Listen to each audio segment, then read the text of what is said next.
Thank you for listening to the special edition of the Magenta Maven, where I had the pleasure of interviewing my first male entertainer, Kirk Davinci. Hope you enjoy.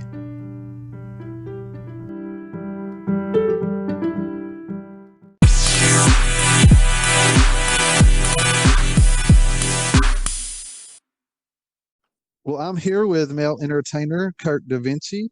Thank you for joining me today. Thank you for having me. Where did you grow up? I was born and raised in Chicago, Illinois. Where were you like when you were a kid? Very into a lot of stuff. I was always part of basically every single club there was in school. The drama club, the beta club, the glee club, basically the band, cheer squad, everything that you could possibly be a part of, I was a part of, except for sports. I wasn't a sports person. And did you have any brothers or sisters? I have one younger sister that's 2 years under me. What about your parents? Were they strict parents when you were a child? I mean, they were parents, and growing up in a black parental household, you got your rules and you got to enforce it. And I mean, but it is, as they say, we're doing it because we love you. Oh, right. Yeah, that's the same way my parents were as well. Yeah. And were they strict? I wouldn't necessarily say strict, but they were, they did what they had to do to get their point across, and, the Bible says spare the rod, spoil the child. So they did what they had to do as parents to make sure that I had the correct upbringing. When you were in school, were you bullied? I was. I've only had one fight in my entire life. I was in middle school, I believe. Yeah, I was in middle school, and a guy tried to take my food off my lunch plate, and that turned into an all-out food fight of the entire cafeteria. That would have been with me too when I was in school. I didn't have any fights, but if somebody would have been messing with my food, it would have been all over with. What did you want to be as a child? I honestly wanted to be a doctor or someone in the medical field. But as I got older and started pursuing that or started thinking about that more fully, I decided that it wasn't for me because I'm very queamish and very squeamish, and I don't like blood, and I don't like needles, I don't like shots. So I'm like, no, I can't do this. And as a child, did you have any role models? Family members, like my aunt was a doctor. I had a cousin who was a nurse, LPN.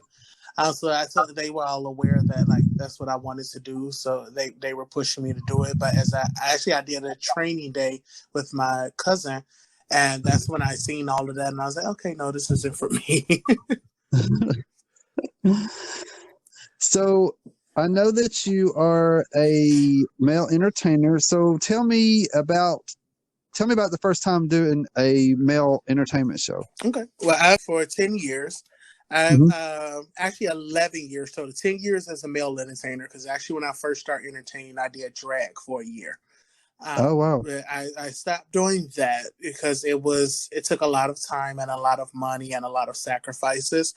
And a friend of mine in Chicago was telling me about being a male entertainer, and I was like, okay, well, I tried that out. So I tried that out, and I made honestly the same exact amount of money, if not more, for doing less work. So I was like, okay, let's try this out. So that I liked it. It grew with me. People loved me doing it.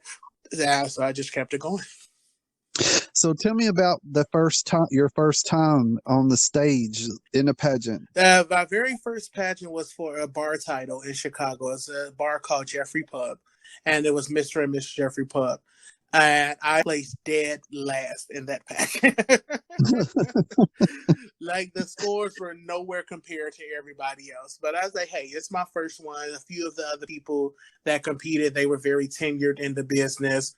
But the presentation, it was on Christmas time. So presentation was Christmas in Red or Holidays in Red or something like that. I wore a red sconce hat and some red gloves and a red sweater vest and some black and red pants.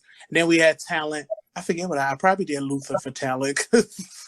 What I like to do. But yeah, that pageant I placed dead last. It was the scores weren't even close to what the other contestants had. So because of that, I kind of gave up on pageantry. I'm like, I'm just going to be a show boy, just perform at the clubs, and I perform at pageants and stuff, but I'm not going to compete. But then it was coming up to my 10-year anniversary, and I was like, I need at least one crown. Like, you can't be an entertainer and going on. You've been doing this for 10 plus years and you don't have a crown. So I was like, okay, I'll do one. And everybody kept telling me, all my friends and everybody kept telling me, and other pageant people was like, you're going to want to do more. I'm like, nope, I just want my one crown, one title, and I'm going to be okay. So I did the one. I won the first one that I did down here, which was Mr. Ocala Pride.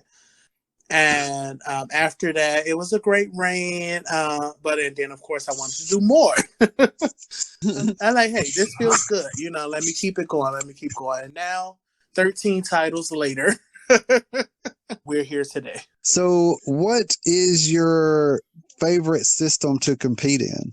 I really like pride systems. Majority of my titles are pride titles. Like I have Mr. Ocala Pride, Mr. Sanford Pride, Mr. Florida Royal Pride of Nations, Mr. DeLand Pride, Mr. Tampa Pride, and Mr. Polk Pride. So I said that's like 8 out of the 13 titles are pride titles. And I like pride pageants because you reign with a purpose.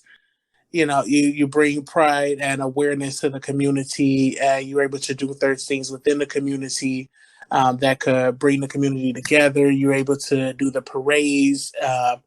You're able to create awareness within the community. So I really like the pride titles because you can make a difference with them. What is your current title that you have? Currently, I am Florida National Showman at Large, Mr. Space Coast Pride Ambassador, Mr. Polk Pride, and Mr. Tampa Pride. Those are my 4 that I'm reigning in right now. Oh, wow. I'm not sure if the male pageants are the same as the female ones. Do y'all have different categories? We do. It's the same categories as the female. You have your presentation, which is usually some kind of theme. Then you have your talent, and then not sportswear, evening gown and formal wear. So, you wear your tuxedo and things. And then some pageants have question and answer and interview. And what is your favorite category? My favorite category is question and answer and interview. And that honestly used to be my least favorite category, but I like it now because I learned how to do the category with how it works with question and answer. They provide you with a question and you think about it for a little bit and you respond to the question with how, like you're doing an interview basically. And I've learned that I'm very quick on my feet, being a host, so I'm able to respond quickly and effectively. Yeah, that would be one thing that I would have difficulty in. Maybe that other part, but once it comes to the question and answer, they would be there all day waiting for me to answer. Talent used to be my favorite category, but talent has got, I don't want to say easy for me now, but I have a winning talent, and the talent that I do, I haven't lost talent category in any pageant that I've done with this particular talent. So it's kind of like that if it ain't broke, don't fix it. Oh, yeah. So what do you look for in these pageant systems when you go to, I know you said your favorite system, but what do you actually look for when you're deciding on which one you want to do? The reputation of the system, like the history, the former court, the current court, what they have done for the community, the entry fee, of course, because some of these pageants have an extreme entry fee, but then some have a great payout as well, like your prize package. What is one thing that you wish that you would have known before you began doing your pageant? That you're going to need 2 or 3, 4 side hustles. Because, your regular job, that pays your regular bills and stuff. But pageantry is a whole nother monster. It's fortunately, I was able to pick up like side hustles and whatever with designing flyers and making mixes and performing at the clubs and hosting and, just doing anything where there can be money made at. You will see me there. Because I love pageantry now, and it's something that I grew fond of. So I have to put more into it to make it better. Do you have any people that have been most influential to you? Very much so. There's one of my mentors in Chicago. His name is Otis Mack. He's a Chicago's heavy diva. He actually gave me my first opportunity to host a night in Chicago. So that got me wet, and he gave me some words of encouragement and everything on that. But one thing I always remember he told me was, when you're hosting, don't care about what your audience is going to think, because you're funny and you're there to make them laugh. So make them laugh. Yes, because when laughter just makes everybody get more into it too, I think. He was like, you can talk about somebody, as long as you're respectful, but don't think too much on it. And that was my hardest thing with hosting. Like, I was like, okay, I don't want to call you a fat, ugly bitch, and then you be mad at me and ready to kill me. But if you laugh, honey, we rolling with it. So I know that you have. How did you end up from Chicago to where you're at now in Florida? I wanted something completely different, like a whole 180 outside of Chicago. With the weather, the atmosphere, the community, I wanted something completely different, because I was in Chicago my whole life. For 26 years of my life, I lived in Chicago. So I wanted something completely different. And I was like, what is the exact opposite of Chicago, Illinois? And my sister had just moved down to Orlando, Florida. Well, not just, but she had moved down here to work the Disney College program, and they decided to keep her. So she stayed down here. So I came to visit her for a little bit. And then once after that, I was like, okay, yeah, I'm moving down. And so how long have you been here? 2013, 7 years. Yeah, it'd be 7 years wow. in November. I came down to visit in May of 2013, March, April of 2013. And then I had to go back to Chicago because my grandmother had got ill. And then she passed away, and I moved down here in November of 2013. So going back to the pageant, what systems have you previously competed in that you would like to conquer? There's actually one that I'm working on now. It's North America pageantry system. I competed last year, and I got second alternate, which is like third place, because winner is first place and first alternate, second alternate out of 5 guys.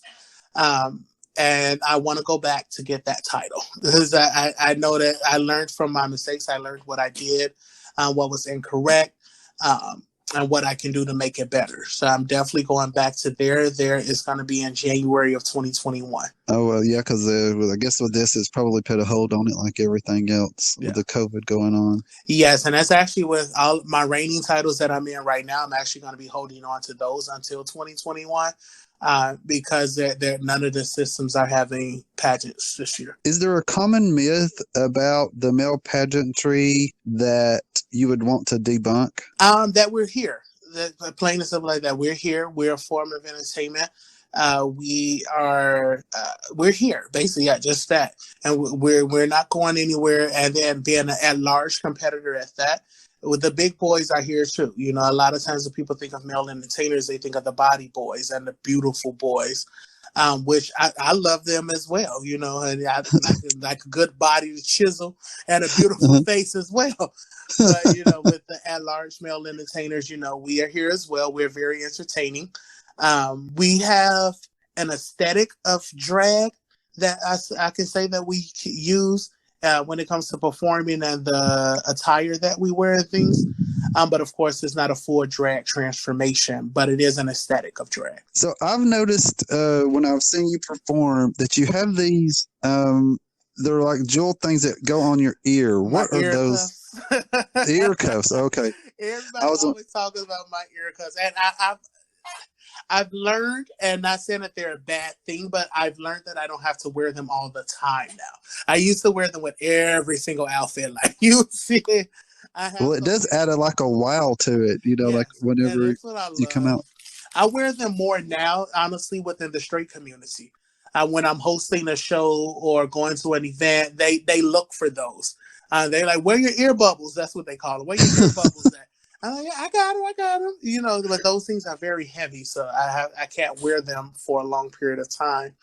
Wearing them, but within the when I'm performing, like at a club or something, I will wear them depending on the number that I'm doing. Like if I'm doing CeeLo or something like that, or Sylvester or something like that, then I'll wear them. But if I'm doing a Luther Vandross or Barry White or something, I won't wear them for that. If you had the world's attention for 30 seconds, what would you say? Oh, that's a good question and answer question. I would say simply live your life, love your life, and have individuality. You can't be anybody else but yourself. As long as you continue to believe in you and know that you can make it and that you can be the best you that you can be, you don't have to worry about anything else in the world. And what is something, this is just kind of off the top question, what is something that you don't mind waiting on? I say with anything, like the phrase go, if it comes to you quick, it'll leave you quick. So if it's something that I really want or really have a goal to attain, I don't mind the patience for it, or I don't mind waiting on it so I can know when is my time to get that particular thing or to obtain it. Then that way I know because I put in the work to get that and I was patient with that, it's going to be with me for a while. I know that you are CEO of Real Entertainment for You. Can you tell me a little bit about that? Certainly. Real Entertainment for You started in 2012. Is an event planning, party promoting, and talent management company. It was real big in Chicago, but I haven't. Since I've moved down here, I haven't explored as many options that are available for Real Entertainment for You, because I've been focusing on self, being a little bit selfish. But now is the time to do it because with everything going on too. So. Yes, and that's why I brought it back. And started publicizing it more on Facebook with the times that are going on, because we are doing a lot of our digital shows now. I have a whole Davinci's Digital Days showcase on Facebook that has over 2,000 members. Oh, wow. With that, and people can come and share their live videos, their performances, and the viewers can tip them digitally, of course. And it just creates a way for the entertainment factor and the joy factor to continue on even through this pandemic. And if someone wanted to get in contact with you in regards to, being a part of that, where would they do that? If they want to be able to, you just search either Real Entertainment for You or search Davinci's Digital Days on Facebook and it'll pop right up. Or all of my social media is under Kirk Davinci. So if you just search that on any social media platform, you'll be able to find me. That's also my Cash App, PayPal, and Venmo as well. I will put that on there. And they can watch you online too, watch you on Facebook when you do your shows on there if they wanted to see you. So I'm sure during your life that you've experienced some highs and lows. What lessons or lesson do you wish that you would have known earlier in life? To not be afraid of just being me. Because as I mentioned earlier, I had a fear of just being me. I tried to hide me being gay, of course, tried to hide me liking guys, especially now recently. I've grown an attraction for trans men. So I hated that for a little bit. But it's just to just unequivocally be me. I wish I had known that from the beginning. Then that way I wouldn't have to fight so many factors or so many demons or whatever to get to this point where I am now. But I'm happy I'm here now. And if you could step into my shoes, what would you have asked yourself that I didn't? Why we just wait so long to do this? Something that's different about me that you won't find in a lot of people is that I'm 100% honest. I'm 100% real. I don't false flag. I'm not phony. I'm not going to be one way around you this time and then another time I'm another way. I don't know how to turn it off and turn it on. I can just like my name, Kirk. It actually stands for the Keeping It Real Kid. So that's the name that my best friend gave me a long time ago. He's like, you just always 100. You always real. I'm gonna call you the Keeping It Real Kid. I'm like, oh, I like that. Let's go. I'm gonna stick with that. And it says just me, you know. And it's sad to say you can't find that with a lot of people, because a lot of No. people, you know, they be one way when they see you around this group of people, and then another way when they see you around that group of people.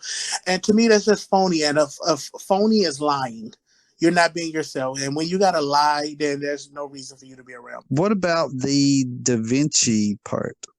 Da Where did you? Vinci came from Leonardo da Vinci. He's an artist, and I'm an artist, so that's where that came from. Are you in any kind of house, or I don't know if men have that or not?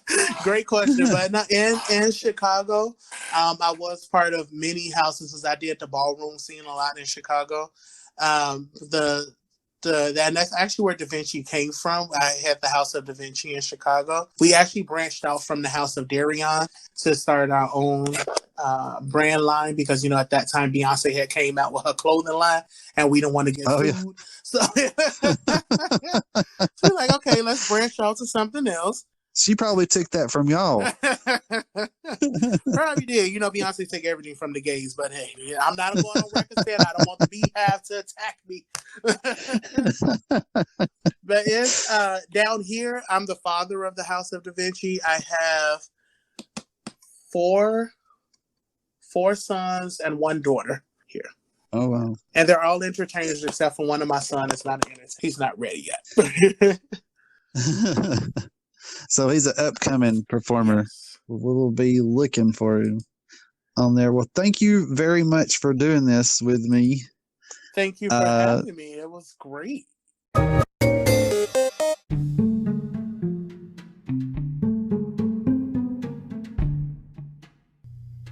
I would like to thank my guests for joining me and letting me interview them. If you have any questions for future entertainers, please leave me a message at anchor.fm/TheMagentaMaven, MAVAN. Also, please follow us on Facebook, Instagram, and Twitter at The Magenta Maven. And thank you for listening. Until next time.